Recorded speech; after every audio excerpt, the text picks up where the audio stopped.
Wabarakatuh. Pada kesempatan kali ini saya akan mewawancarai Bapak Dr. Andes Sujito Hidayat.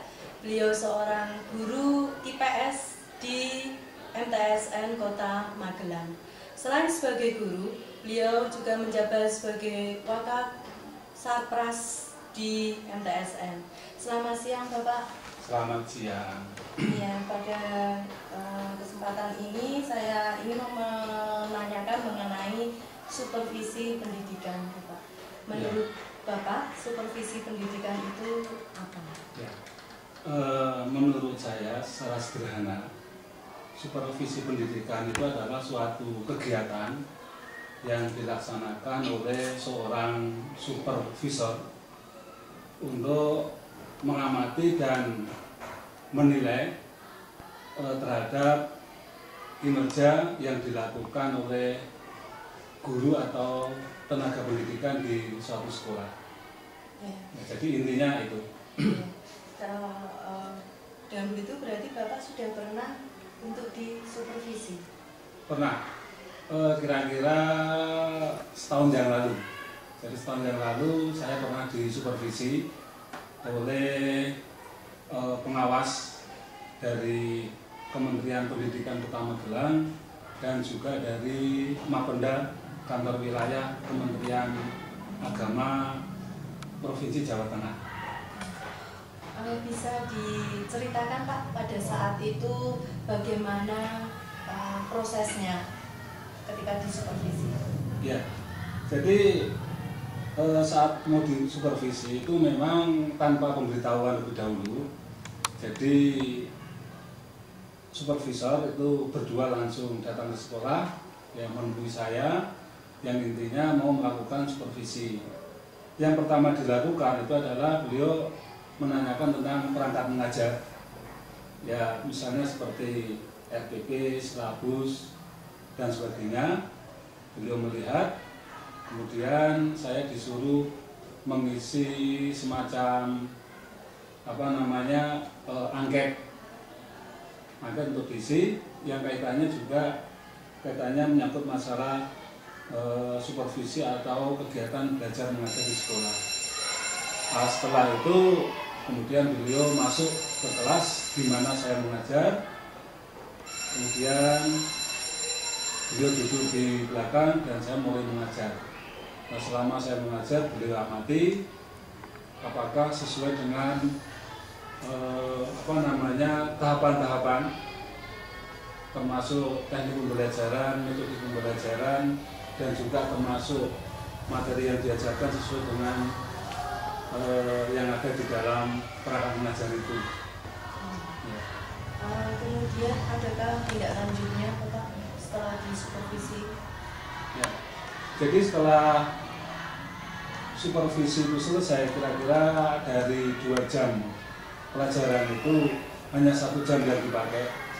Kemudian begitu bel akhir pelajaran, kami bertiga keluar, kemudian beliau memberikan semacam penilaian, masukan-masukan selama supervisi itu berlangsung atau selama pembelajaran itu berlangsung. Kira-kira manfaat apa Pak yang didapat setelah disupervisi? Karena supervisi itu semacam pengamatan dan kemudian penilaian, itu kadang-kadang kita tidak tahu selama proses pembelajaran sebelum disupervisi itu kita tidak tahu kekurangan kita itu di mana atau kelebihan kita itu di mana. Nah, setelah disupervisi dinilai, kita kemudian tahu. Karena setelah supervisi itu selesai, itu dari kedua supervisor itu kan memberikan penilaian, memberikan masukan, mestinya kegiatan belajar mengajar atau proses belajar mengajar yang baik itu seperti apa? Apakah sudah memenuhi standar proses belajar mengajar yang baik apa belum? Ya. Ya, kemudian menurut Bapak, supervisi yang baik adalah supervisi yang seperti apa? Ya mestinya supervisi yang baik itu ya semuanya sebetulnya tergantung dari kondisi kelas atau kondisi sekolah, karena yang namanya setiap sekolah, setiap kelas itu kondisinya yang tidak sama gitu.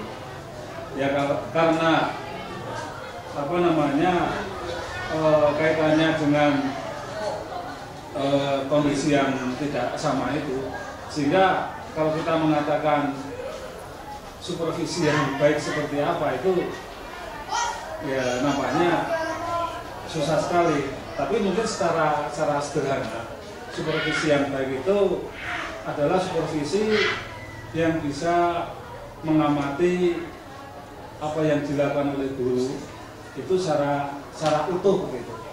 Artinya mulai dari persiapan, mulai dari penyusunan RPP, dan juga termasuk proses kegiatan belajar mengajar, dan juga bisa mengamati bagaimana guru itu membuka kegiatan pembelajaran, kemudian bagaimana juga guru itu menutup kegiatan pembelajaran.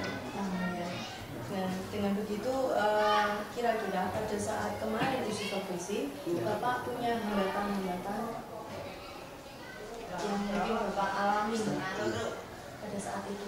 Oh iya,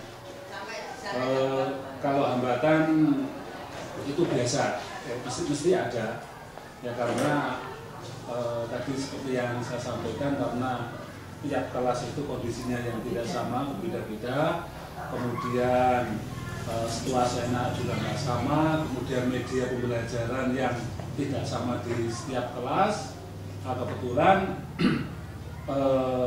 pas ada supervisi itu kami mendapatkan suatu kelas yang kebetulan medianya tidak begitu lengkap. Ya mestinya kalau misalnya kelas itu medianya lengkap, saya bisa memanfaatkan secara maksimal media yang ada.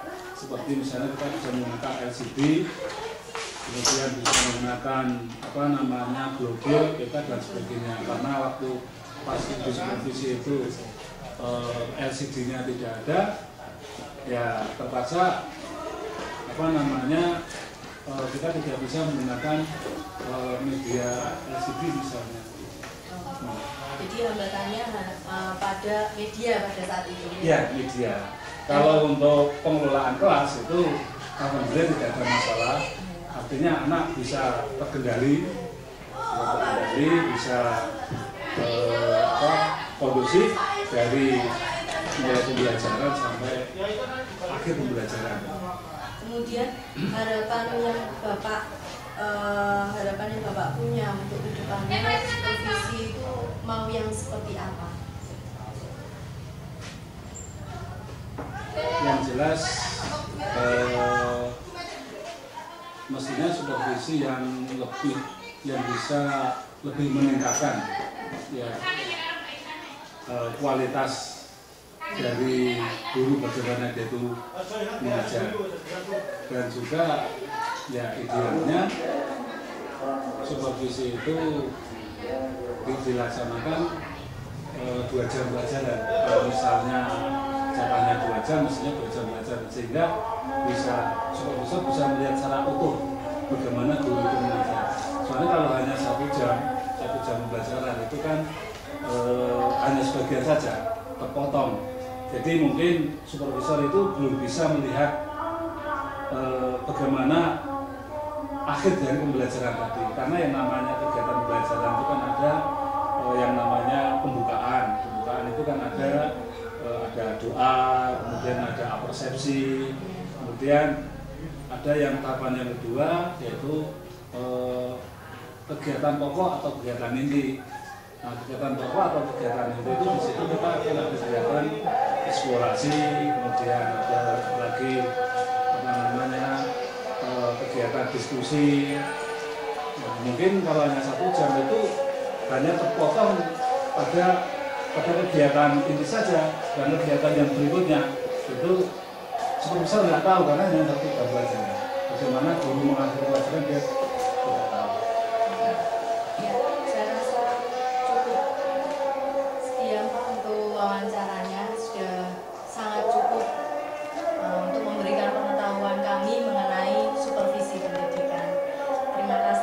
terima kasih kembali. Mudah-mudahan